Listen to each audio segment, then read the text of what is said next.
And a very warm welcome. You're watching our live and continuing coverage of everything that's happening after the big verdict came out on Super Sunday. And the biggest question, of course, is Kaun Banega Mukhyamantri? And on this show, we'll be joined by two probable candidates for chief ministership in these election-bound in these states where elections have just been complete. So we'll speak to them, try and understand what's going on in their heads, and let's see if they give something up and away. That's right. Let's tell you just why a day after the verdict, there's lots happening across the country. It's our special coverage. First up is the headlines at this moment. Take a look at what's been happening in India and across the world. Just a quick update on Chennai first, because remember, in Chennai, you've got a situation where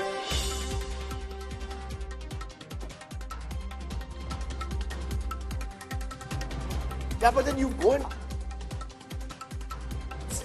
suspense grows over Kaun Banega Mukhyamantri. Rajasthan BJP leaders meet Amit Shah in Delhi. Vasundhara Raje gathers 20 MLAs in Jaipur. New Telangana Chief Minister to be sworn in soon. DK Shivkumar heads to Delhi after meeting with newly elected Chief MLAs. Revanth Reddy remains the front-runner. Chennai localities inundated, schools shut, and Cyclone Michaung alert. It will make landfall between Nellore and Machilipatnam in Andhra Pradesh tomorrow. The Zoram People's Movement sweeps Mizoram's polls. Zoramthanga resigns as Chief Minister. Laldu Oma set to create history by becoming the first non-Congress, non-MNF Chief Minister of Mizoram. Standing ovation for Prime Minister Modi in Parliament after the 3-1 sweep by the BJP in the heartland. PM sends out a message to the opposition, says don't vent frustration inside the house, asks opposition leaders to learn from defeat. पराजय का गुस्सा निकालने की योजना बनाने के बजाय इस पराजय में से सीख करके पिछले 9 साल से चलाई गई नकारात्मकता की प्रवृत्ति को छोड़ करके इस सत्र में अगर सकारात्मकता के साथ आगे बढ़ेंगे तो देश उनके तरफ देखने का दृष्टिकोण बदलेगा. Congress's rout in the 3 heartland states has widened the fault lines in the India alliance. Allies are accusing the Congress of being overconfident and arrogant. This defeat has not just weakened Congress's negotiating power for the 2024 seat sharing, also puts the idea, Rajdeep, of a united opposition in question. That's right. 6th of December, an India Alliance meeting has been called, but already sources telling India Today that Mamata Banerjee of the Trinamool Congress and possibly Arvind Kejriwal and the Aam Aadmi Party may not send representatives to that meeting. Take a look. A run that came to a screeching halt in the Hindi heartland. A significant setback in the key 3 states up north. If the parties on this stage unite, it is impossible for the BJP to win an election. Congress now grapples with a large crisis within the India opposition alliance. Just 5 months after their alliance formation, Congress appears to have lost its negotiating power overnight within the coalition for the 2024 Lok Sabha elections. A ripple effect of its crushing defeat in direct contests with the BJP in Rajasthan, Madhya Pradesh and Chhattisgarh. Allies become vocal ahead of their meeting in New Delhi on Wednesday, called by Congress. सबको साथ लेकर प्रचार करना चाहिए था. कांग्रेस जल्दबाजी में गई कि हम जीत रहे हैं, हमको किसी की जरूरत नहीं है. ये जो एक अहंकार होता है किसी भी राजनीतिक दल में, वो अहंकार उनको डुबा लेता है. अब आपके सामने Madhya Pradesh Congress. Kamal Nath's cold treatment of the Samajwadi Party chief during the campaign continues to resonate post-defeat. बहुत बढ़िया माहौल है. सब जगह लोग फोन करके कह रहे हैं बहुत उत्साह है और इतनी संख्या से हम सोच रहे थे हम जीतेंगे, अब हम उससे ज्यादा जीतेंगे. सर, अखिलेश यादव ने आरोप लगाया कि हमने भी बोला अरे भाई छोड़ो Akhilesh. a remark perceived as indicative of Congress's attitude towards regional partners. BJP RSS का कोई मुकाबला हिंदी पट्टी में अगर देखा जाए जो कर सकती है पार्टी उत्तर प्रदेश में, तो वो माननीय अखिलेश यादव जी है। अजय राय जी की बातों पर हम बहुत रिएक्ट नहीं करना चाहते हैं। The JDU also accused Congress of arrogance. अपने बलबूते चुनाव जीत लेंगे और ग्लोरी किसी के साथ शेयर ना हो पाए, इस दंभ ने कांग्रेस पार्टी को पराजित किया। सारे गठबंधन के साथी उनकी मदद करने को तैयार थे, चुनाव प्रचार में साथ देने को तैयार थे। हम लोगों ने इक्की दुक्की सीट मांगी, उस पर भी बहुत ही अपमानजनक टिप्पणियां नेताओं के बारे में की गई। The TMC in West Bengal advised Congress stick to coalition dharma. যারা নির্বাচনে পরাজিত হয়েছে তাদেরকে বলবো যে ত্রুটি বা ভুল সংশোধন করে এবং কি কারণে পরাজিত হয়েছে তার বিশ্লেষণ বা পর্যালোচনা করে সেই ভুলগুলো যাতে সংশোধন করে তার পুনরাবৃত্তি আগামী দিনগুলোতে না ঘটে এবং যাতে তারাও মানুষের স্বার্থে গঠনমূলকভাবে বিরোধী পক্ষে থেকে কাজ করতে পারে। The left echoed similar views. ജനങ്ങൾ ഭരണവിരുദ്ധ വികാരം പ്രകടിപ്പിച്ചേക്കാം എന്നാണ് ബിജെപി അടക്കം കണക്കാക്കിയത്. അവിടെയാണ് ബിജെപിയുടെ ബി ടീമായി അവരുയർത്തുന്ന വർഗീയത അതേ രീതിയിൽ ചിലതിൽ അതിലും കടുപ്പിച്ച് ഉയർത്തുന്ന നില കോൺഗ്രസിന്റെ നേതൃത്വത്തിൽ നിന്ന് ഉണ്ടായത്.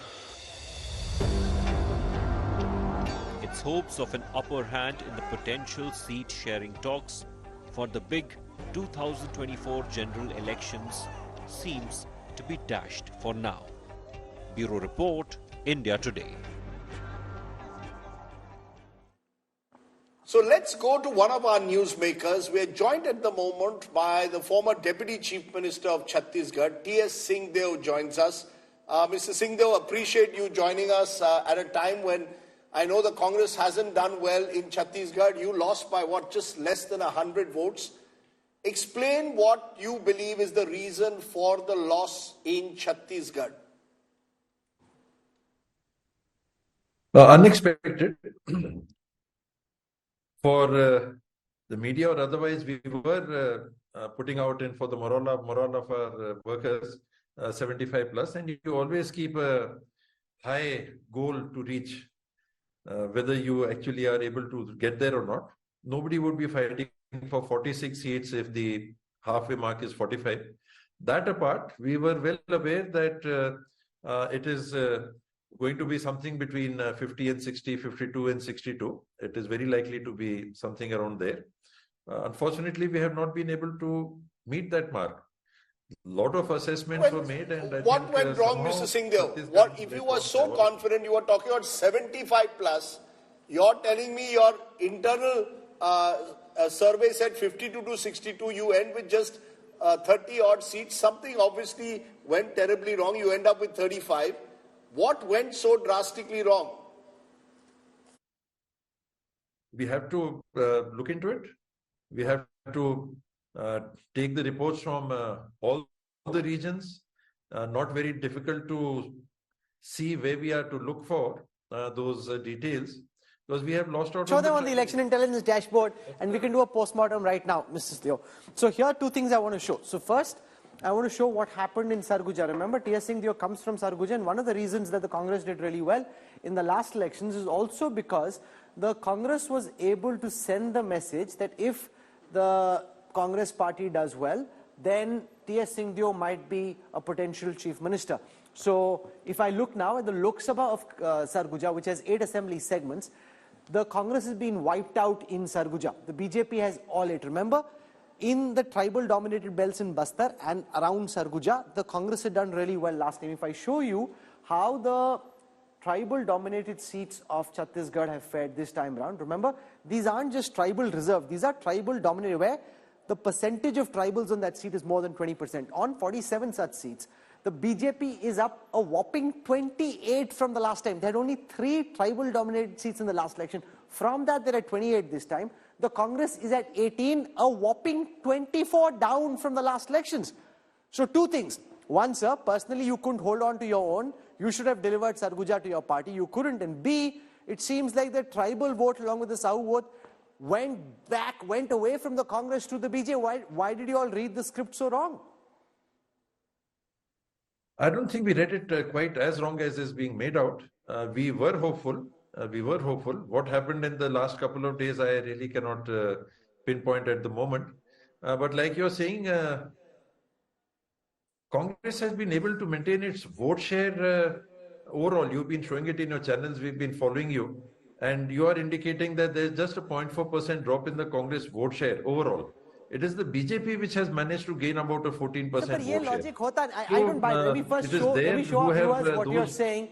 And I don't buy that logic, and I'll explain why. So what Mr. TS Singh Deo is pointing out, in the vote share timeline, the Congress's vote share, which in 2018 was about 43%, has roughly come down to 42%. It's about less than a percentage drop. But, it's not how you play, it's also about how your opponents are playing. The BJP is up from 33 to 46, which if you go back 5 elections, is the maximum the BJP has got in any election since the formation of the state in 2000. So it's a 13% increase. So, sir, it's not good enough to say we held on to our vote share. Your opponents hit it out of the park in Raipur. I'm repeating what you have been saying yourself, Rahul. I've been listening to what you have been saying in your assessments, and I have just repeated exactly what you have been saying yourself. So anyway, if you want me to say something different, I'll try to put the same picture differently. Out of the 12 seats in Bastar, we had projected to be able to be winning 4 to 9 seats. Unfortunately, we have dropped to the bottom level. We won 4.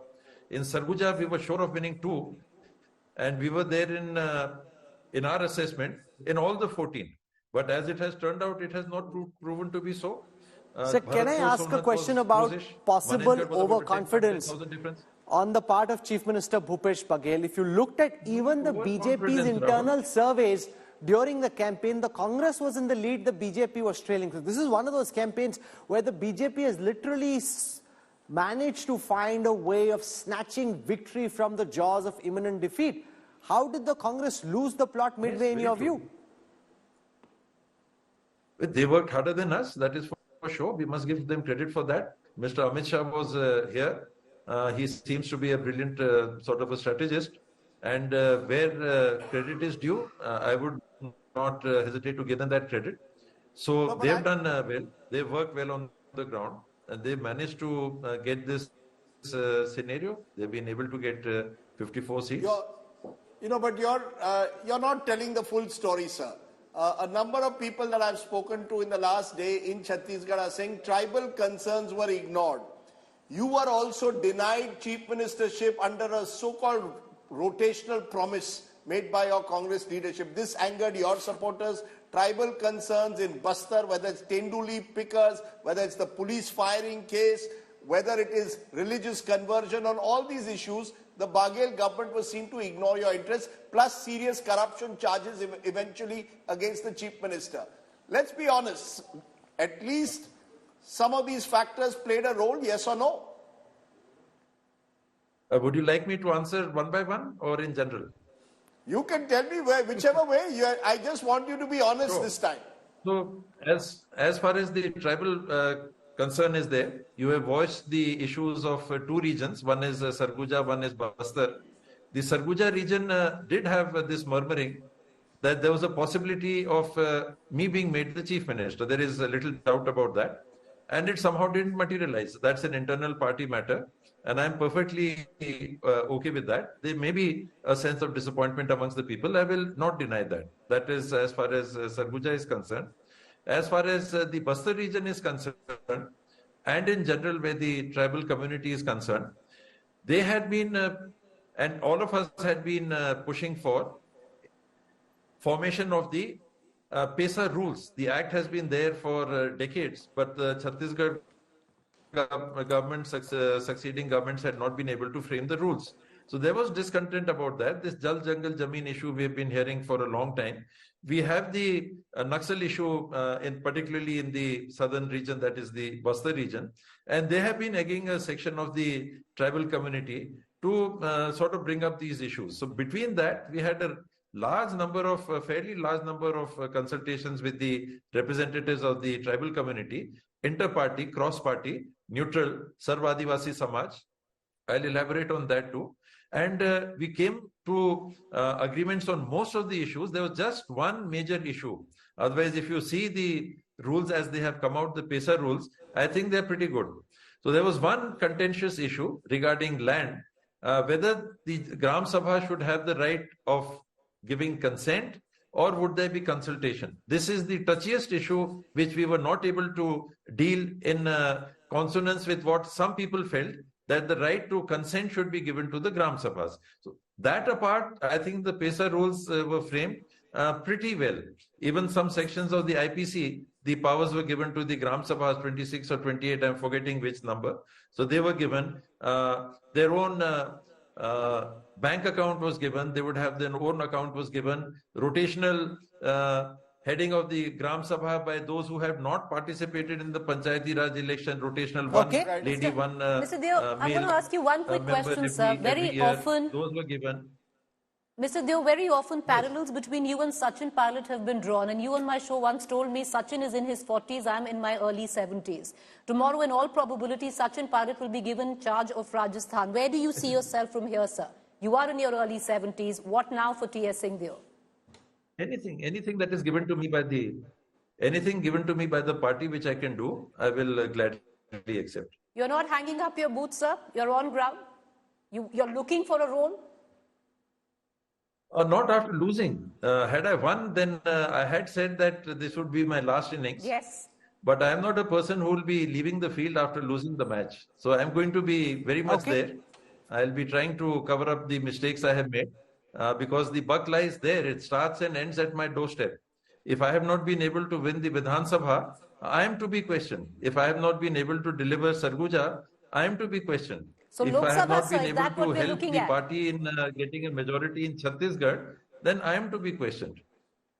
Okay, and no question of you switching over to the BJP as has been a buzz at some time. No question of switching sides. Never in 100 lives. I have only one, and I believe I have only one. So that is out of the question. And I have always said it. Somehow it comes around again and again and again, and I have to repeat it myself. So I don't mind repeating it. I have also said that even if I am not active in politics, my vote will always go to the Congress party. Okay, we leave it over there. Thank you very much. Good luck. Sporting in defeat, and that's quite rare. Mostly people get very petulant and aren't even willing to come. It was nice that he came. Are you all surprised, Sanjay, Amitabh, are you surprised with what happened in Chhattisgarh? Is that the result that has surprised us all? It changed everything. It changed the mood. From 3-1, from 2-2, the BJP suddenly won 3-1. Chhattisgarh is one classic example whereby it says that if you are going to report or do a survey on the ground, go actually on the ground. Because no pollsters, no reporter, no agency actually predicted anything like this. So Chhattisgarh is one class. Of course, the anger was there. It was for somebody to actually see and channelize that anger into the votes. BJP masterfully did that. And Amit Shah was very confident about that. He is winning, and not many people actually then were willing to buy that. The thing that he said is again very interesting, Mr. TS Singh Deo.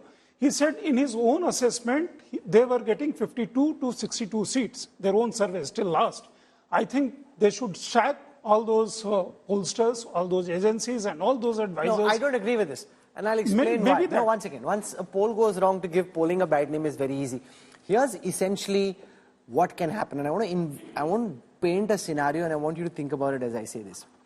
Let's assume you go out and you find in a poll, out of 100, 80 people say they want to vote for the Congress and 70 people say they want to vote for the BJP.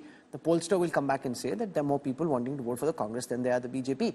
What happens sometimes, I want to bring Amitabh Tiwari in on this, is that out of the 80 who wanted to vote for the Congress isn't able to mobilize enough resources to get a majority of those 80s to convert their intent into an actual vote. So maybe they only got, say, 60 votes on the day of polling.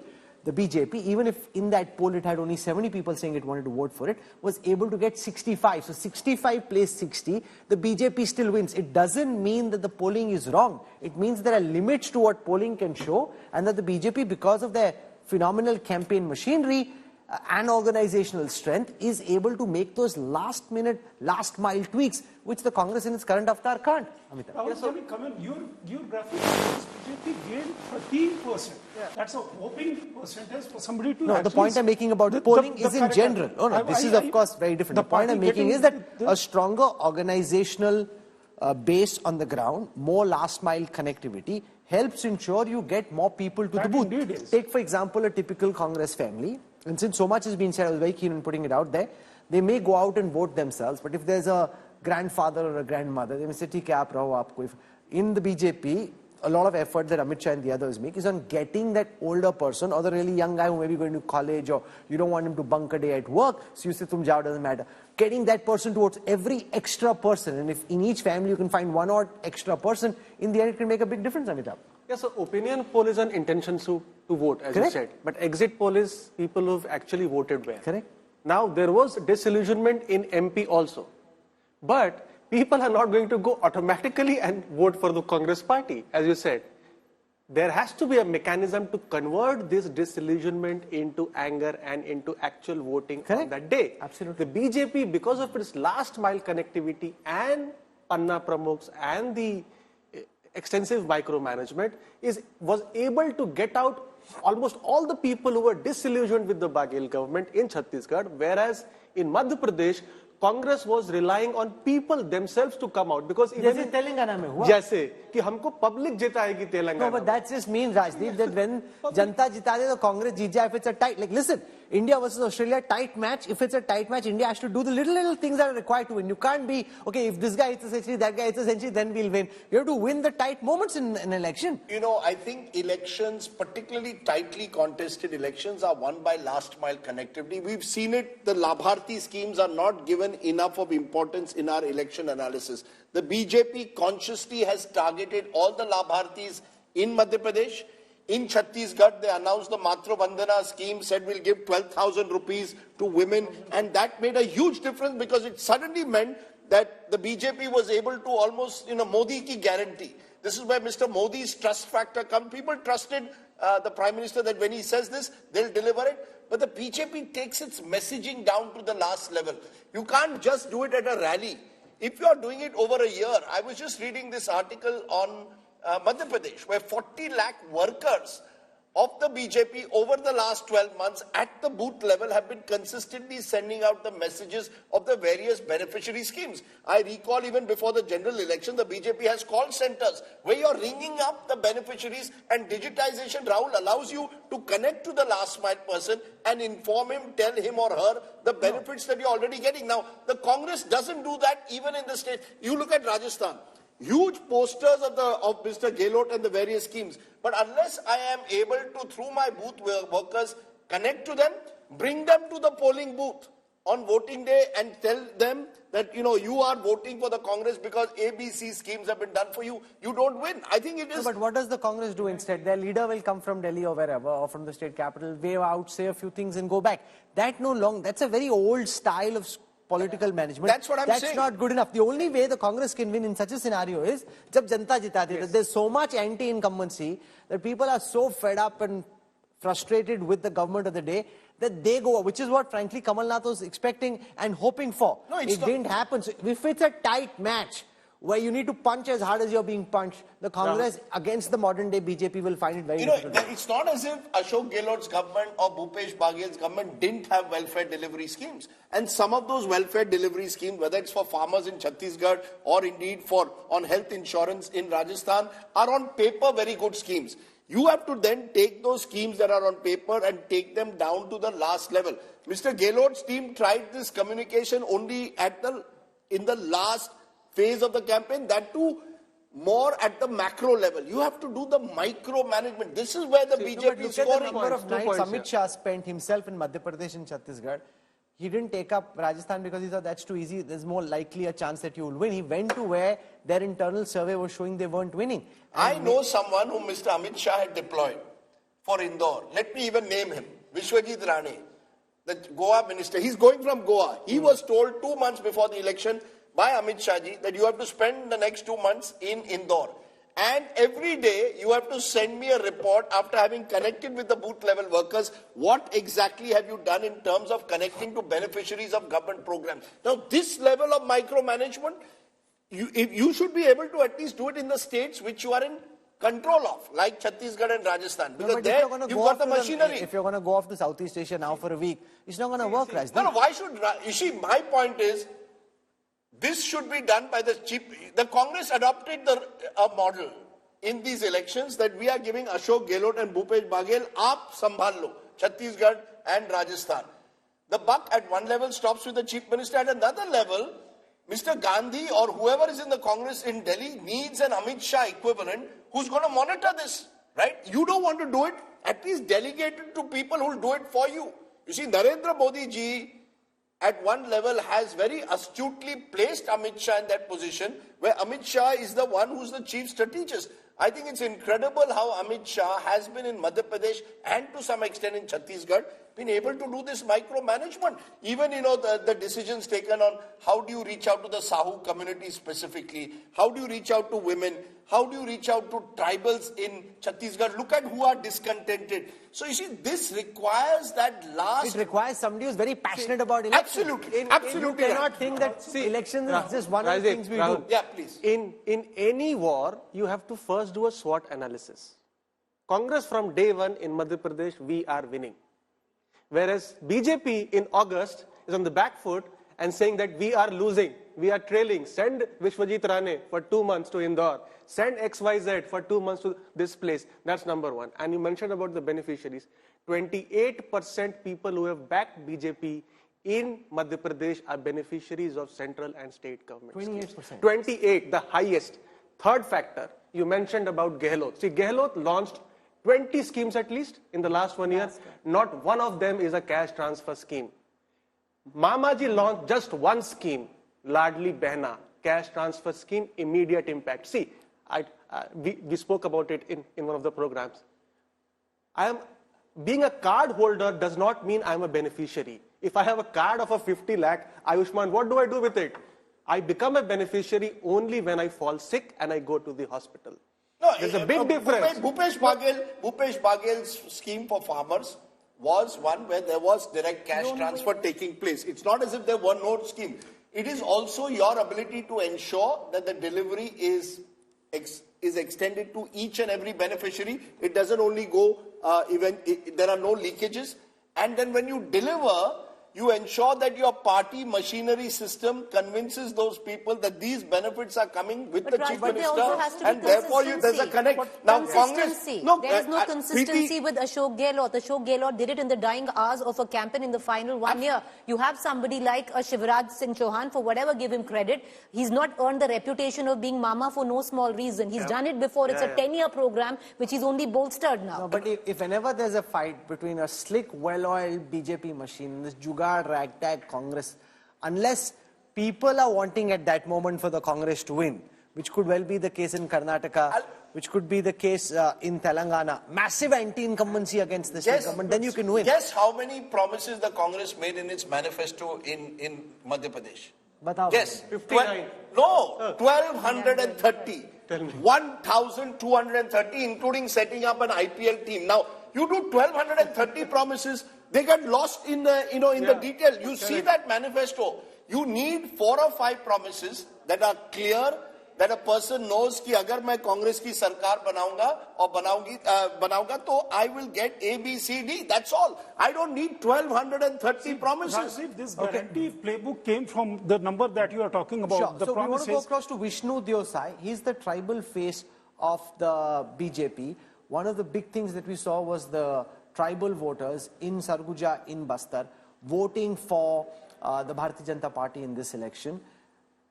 Remember, Amit Shah in one of his rallies said, and I have that clip and I can play it out, basically that there's a big role that they have in mind when he was asking for tribal voters to vote for the BJP, that he had a role in mind for the gentleman that you're about to see, Vishnu Deo. The buzz in Raipur is, if they're going to pick a tribal chief minister, he's the man who could get it, or they could have a Sahu chief minister. Arun Sahu will be joining us as well. So those two prominent candidates, let's listen to them. Again, Prime Minister Modi going to Jharkhand for business.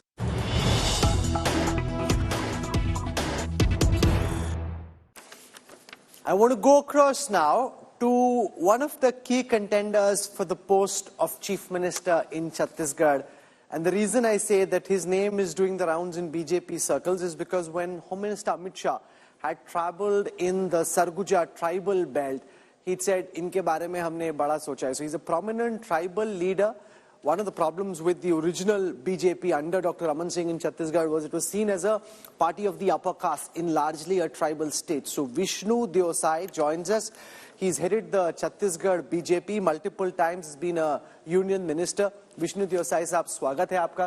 पहले दर्शकों को election intelligence dashboard पे मैं थोड़ा सा दिखाना चाहता हूं कि आपने सरगुजा के इलाके में जहां से टीएस सिंह देव भी आते हैं, वहां पे आपने किस तरीके से पार्टी को बड़ी जीत दिलाई, क्योंकि पिछली दफा हारने की एक वजह यह भी थी कि जो ट्राइबल वोट था वो हट के चला गया था कांग्रेस के पास।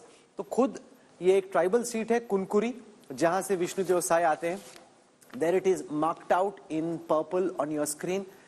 यहाँ पे इनको 87,604 वोट्स मिले हैं, कांग्रेस के यूडी मिंज को 62,063 वोट्स मिले हैं और यहाँ पे इनकी जीत हुई। अब अहम बात ये है, and I want to show this to you before I start talking to him, before so that you have a sense of what really happened. If I look at parliamentary seats, so for example, if I take Sarguja, this is the parliamentary seat of Sarguja.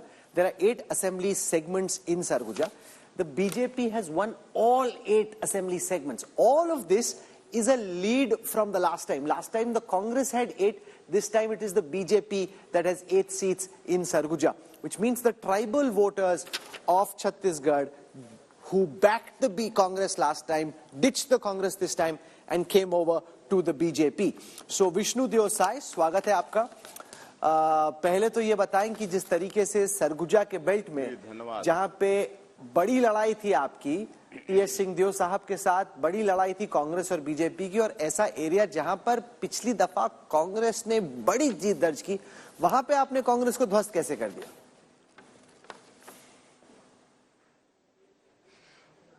देखिए, सरगुजा संभाग जहां का मैं स्वयं निवासी हूं, विधानसभा की 14 सीटें हैं और 2018 के चुनाव में भारतीय जनता पार्टी को एक भी सीट नहीं मिली थी, लेकिन 2023 के चुनाव में कांग्रेस पार्टी को एक भी सीट नहीं मिली है।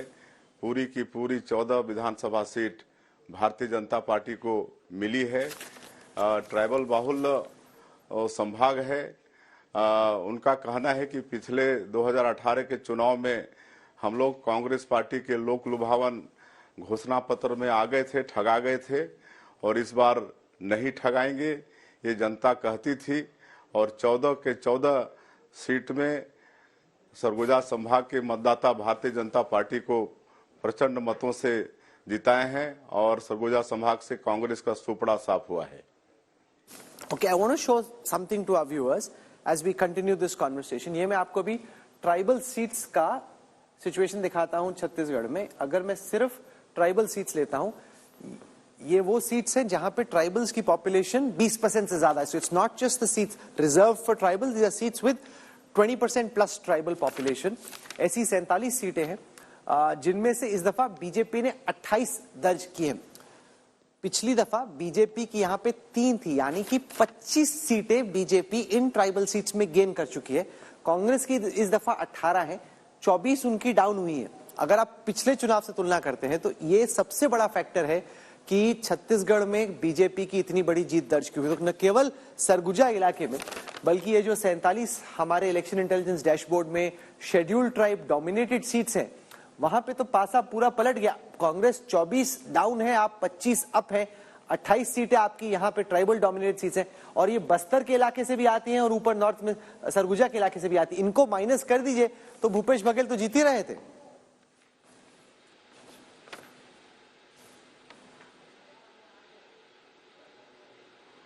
विष्णु देसाई साहब, मैं कह रहा हूं कि जो ट्राइबल समाज है जी, उसने एक तरीके से पूरा कांग्रेस का साथ छोड़ के बीजेपी का दामन थामा है इस दफा, क्योंकि कांग्रेस को 24 सीटों का नुकसान हुआ है, बीजेपी को 25 सीटों का फायदा हुआ है उन 47 सीटों में जहां पे ट्राइबल्स हावी हैं, जिनकी पॉपुलेशन 20% से ज्यादा है उस सीट पर।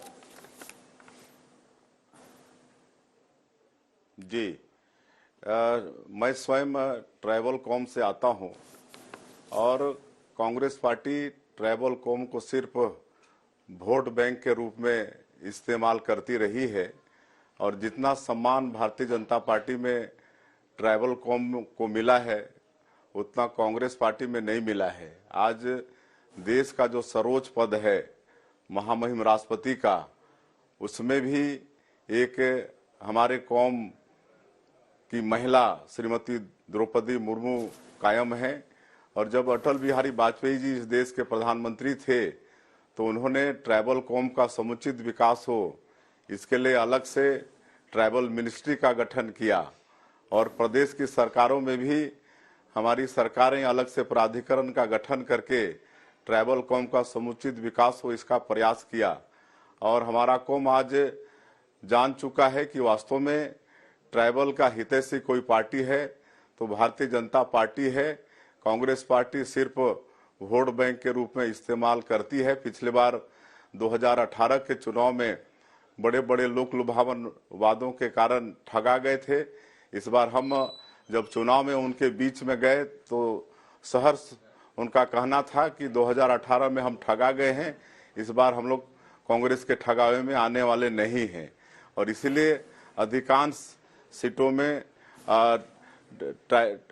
ट्राइबल भारतीय जनता पार्टी को वोट देकर प्रचंड मतों से जिताए हैं। मैं आपको तो मालूम ही है, दर्शकों को दिखाना चाहता हूं कि वोट शेयर बीजेपी का छत्तीसगढ़ में किस तरीके से बढ़ा है। अगर हम इसको पिछले चुनाव की तुलना में कंपेयर करते हैं, पिछली बार 33% बीजेपी का था और 43% 43% कांग्रेस का था। इस दफा बीजेपी का बढ़ के 46% हो गया था। BJP is up 13%, the Congress was at 43, it's down 1%. So Congress is roughly where it was, but it's the others who are down from 24 to 12. Down 12, this is up 13. और जिस तरह का परफॉर्मेंस है उसको देख के क्या आपको लगता है कि चूंकि ट्राइबल्स का इतना बड़ा योगदान था भारतीय जनता पार्टी को छत्तीसगढ़ में ये बड़ी जीत दिलाने में, तो ये काफी लॉजिकल है लोगों के लिए एक्सपेक्ट करना कि कोई ट्राइबल ही अगला चीफ मिनिस्टर होगा छत्तीसगढ़ का?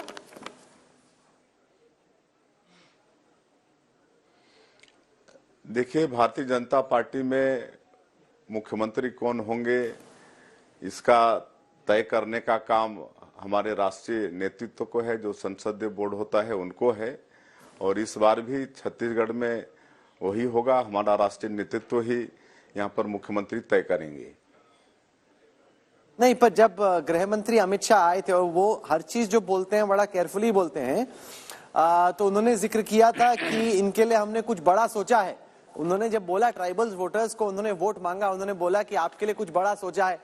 आप कुछ बड़ा सोचा है तो उसके बाद तो मैं ही सोच रहा हूं कि क्या पता सीएम ही सोचा है।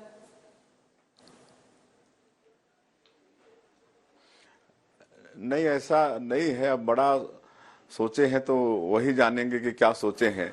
लेकिन मैं तो एक गांव का छोटा कार्यकर्ता हूं भारतीय जनता पार्टी का और लगातार 3 वर्षों तक पार्टी ने मुझे विभिन्न दायित्वों पर काम करने का अवसर दिया है। 2 बार विधायक रहा हूं, 4 बार सांसद रहा हूं, 3 बार प्रदेश का अध्यक्ष रहा हूं। मोदी जी के पहले शासनकाल में एमओएस का दायित्व मिला था। तो मैं तो अपने को बड़ा सौभाग्यशाली समझता हूं कि गांव के छोटे से कार्यकर्ता को पार्टी ने इतना उपकृत किया है और आगे भी जो भी पार्टी का आदेश होगा, जहां पर भी जिस रूप में काम करना पार्टी आदेश करेगी, वो हमारे लिए मान्य होगा, हमारे लिए सिरोधार्य रहेगा। अच्छा, एक चीज और ये बताइए कि अगर आपको मुख्यमंत्री बनने का मौका मिलता है तो फिर रमन सिंह की तुलना में या फिर भूपेश बघेल की तुलना में छत्तीसगढ़ की जनता को और देश की जनता को क्या एक्सपेक्ट करना चाहिए? आपके हिसाब से छत्तीसगढ़ के सबसे बड़े चैलेंजेस इस वक्त क्या हैं? और चीफ मिनिस्टर बने ना बने वो आपके हाथ में भी नहीं है और हम भी नहीं जानते, लेकिन अगर मौका मिलता है तो छत्तीसगढ़ की डेवलपमेंट प्रायोरिटीज साई साहब आपके हिसाब से क्या होनी चाहिए? देखिए, छत्तीसगढ़ में एक तो छत्तीसगढ़ का निर्माण भी भारतीय जनता पार्टी ने किया है। श्रद्धेय अटल बिहारी वाजपेयी जी जब प्रधानमंत्री थे तो उन्होंने छत्तीसगढ़ का निर्माण किया और छत्तीसगढ़ उस समय एक गरीब और बीमारू प्रदेश के रूप में जाना जाता था। लेकिन लगातार 15 वर्षों तक भारतीय जनता पार्टी की सरकार ने छत्तीसगढ़ का चहुमुखी विकास करने का काम किया है। छत्तीसगढ़ में पहले लोग भूख से मतलब बच्चे उपवास होते थे, कोई कोई मर भी जाते थे। लेकिन आज अगर छत्तीसगढ़ में भूखमरी नहीं है, गरीब लोगों में अगर 1 रुपया किलो का चावल उनको मिल रहा है तो भी भारतीय जनता पार्टी की देन है। तो इस तरह से सारा विकास का काम छत्तीसगढ़ में भारतीय जनता पार्टी की सरकार ने किया है।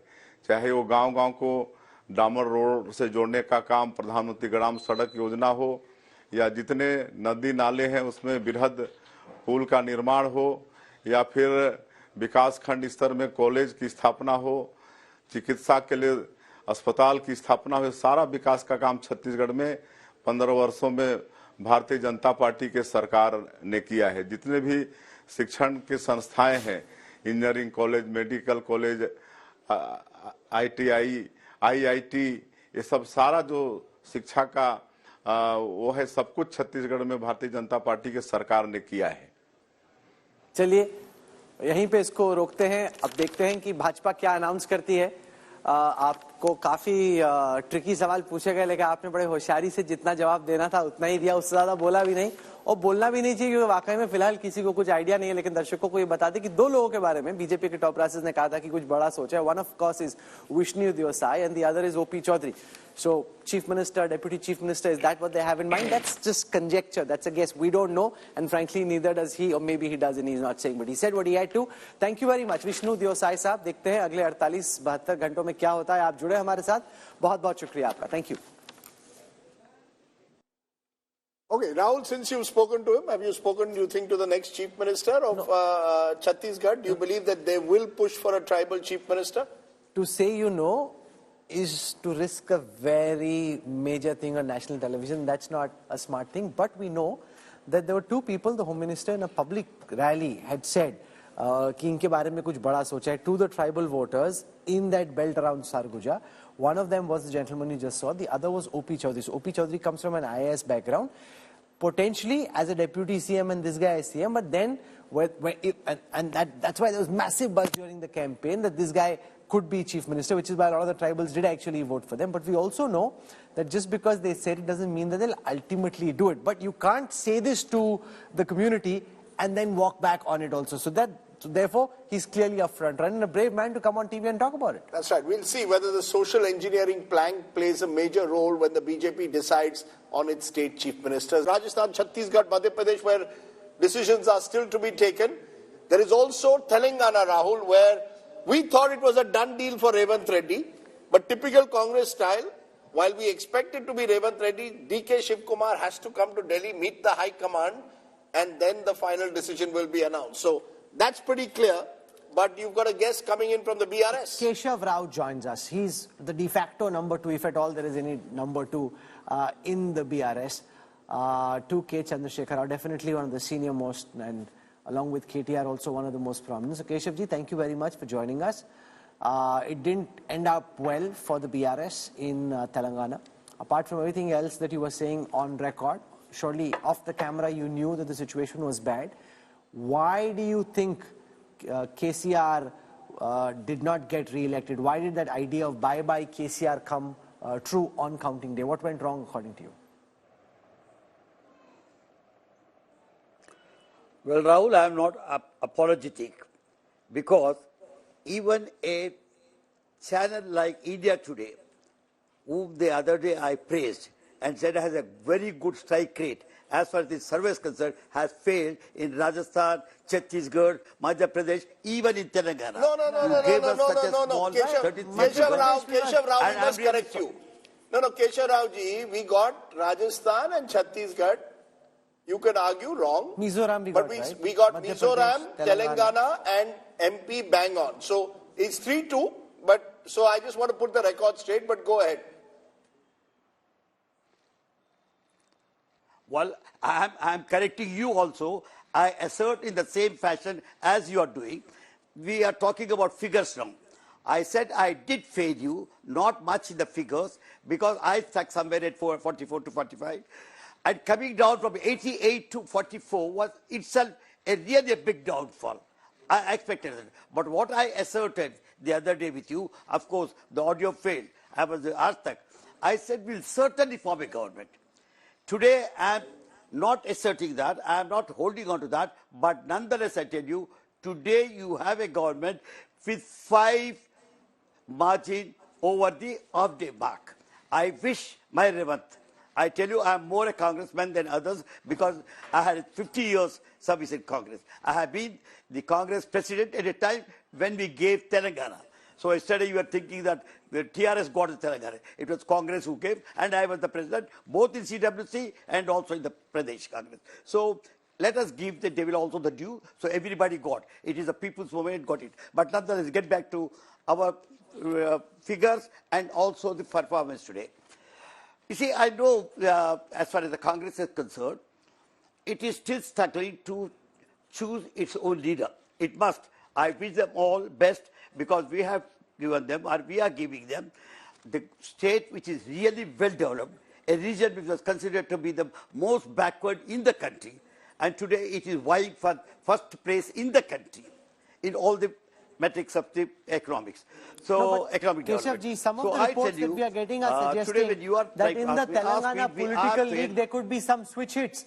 The fact that some BRS leaders, TRS leaders, BRS leaders may actually be joining the Congress, that they don't want to end up just with 65. They are wary of what may happen later. So we are being told that some BRS leaders may potentially end up joining the Congress party. Some, in fact, have already gone and met. For example, the BRS winning candidate from Bhadrachalam, Dr. Venkata, met with Revanth Reddy along with a couple of Congress leaders. Are we going to see some reverse swing in Telangana? Why don't you think the other way, Rahul? I think I am in politics both in that party and this party. Why don't you think the other way? Don't you think people have met me from other party?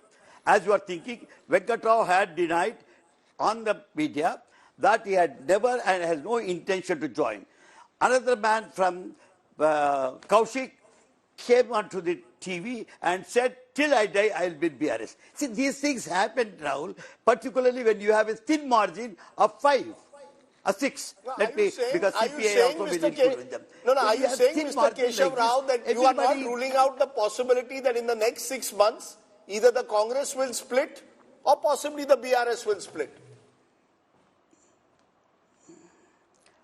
Well, I would not guess at this because having come to this stage and this scenario, I would not wish to have such things to happen. But nonetheless, these are possibilities of new generational leadership and this love and lust for the power. Otherwise, I would never agree to such kind of changes. Okay, can I show something to our viewers? Because a lot of voters, a lot of viewers think that Telangana, the BRS got wiped out.